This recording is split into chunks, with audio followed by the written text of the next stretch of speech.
নমস্কার, নমস্কার, নমস্কার। আজকে যে টপিকটি নিয়ে এসেছি সেই টপিকে আমরা জানবো কোন তিথিতে কোন দ্রব্য ভক্ষণ নিষিদ্ধ। মানে কোন তিথিতে কোন কোন সবজিগুলো আমাদের খাওয়া চলে না বা কোন কোন জিনিসগুলো খাওয়া চলে না। আমাদের দুই পক্ষ, একটা শুক্লপক্ষ এবং কৃষ্ণপক্ষ।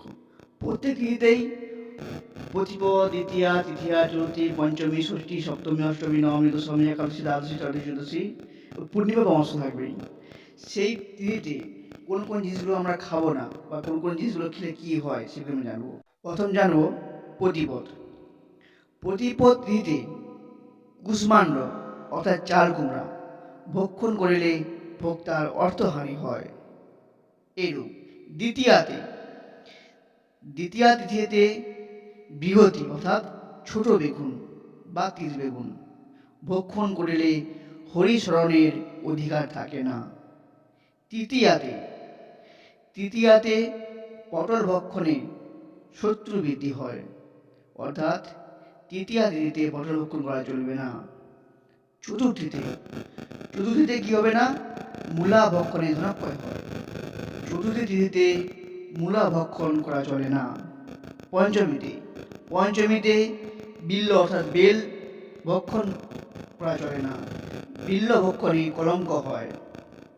ষষ্ঠীতে ষষ্ঠীতে নিম পাতা ভক্ষণ করিতে নেই, নিম পাতা ভক্ষণে তীর্যগ্নি প্রাপ্তি হয়।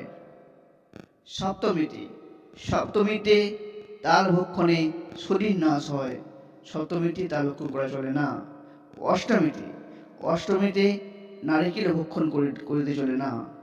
অষ্টমীতে নারিকেল ভক্ষণে মুখত প্রাপ্তি হয়, অর্থাৎ অষ্টমী তিথিতে নারকেল কেউ যদি ভক্ষণ করে থাকেন সে মূর্খ লাভ করে। নবমীতে নবমীতে অলাভ অর্থাৎ লাভ ভক্ষণ করা চলে না। নবমীতে লাভ ভক্ষণ করিলে গো মাংস ভক্ষণ তুল্য হয়।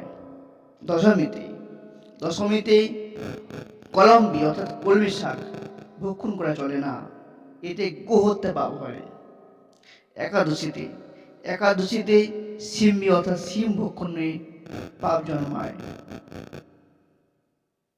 দ্বাদশী দ্বাদশীতে পুতিকা অর্থাৎ পুঁইশাক পুঁইশাক ভক্ষণ করা চলে না, পুঁইশাক ভক্ষণে ব্রাহ্মণ হত্যার পাপ হয়। ত্রয়োদশীতে বাতারগু অর্থাৎ বেগুন ভক্ষণে পুত্রহানি হয়। ত্রয়োদশী তিথিতে বেগুন ভক্ষণ করিবেন না, এতে পুত্রহানি হয়। চতুর্দশীতে মাছলাই ভক্ষণে চিরারোগগ্রস্ত হয়। চতুর্দশী তিথিতে মাছলাই ভক্ষণ করা চলে না। পূর্ণিমা পূর্ণিমা ও অমাবস্যা তিথিতে পূর্ণিমা ও অমাবস্যা তিথিতে মৎস্য অর্থাৎ মাছ মাংস ভক্ষণে মহাপাপ হয়। অতএব এই সকল তিথিতে উক্ত দ্রব্যগুলি ভক্ষণ করা উচিত নহে। আবার রবিবারে রবিবারে মুসুর ডাল ভক্ষণ নিষিদ্ধ। এইগুলি মেনে চলিবেন, দেখবেন জীবনে অনেক লাভ আসবে। যারা এই চ্যানেলটি সাবস্ক্রাইব করেননি অবশ্যই সাবস্ক্রাইব করুন।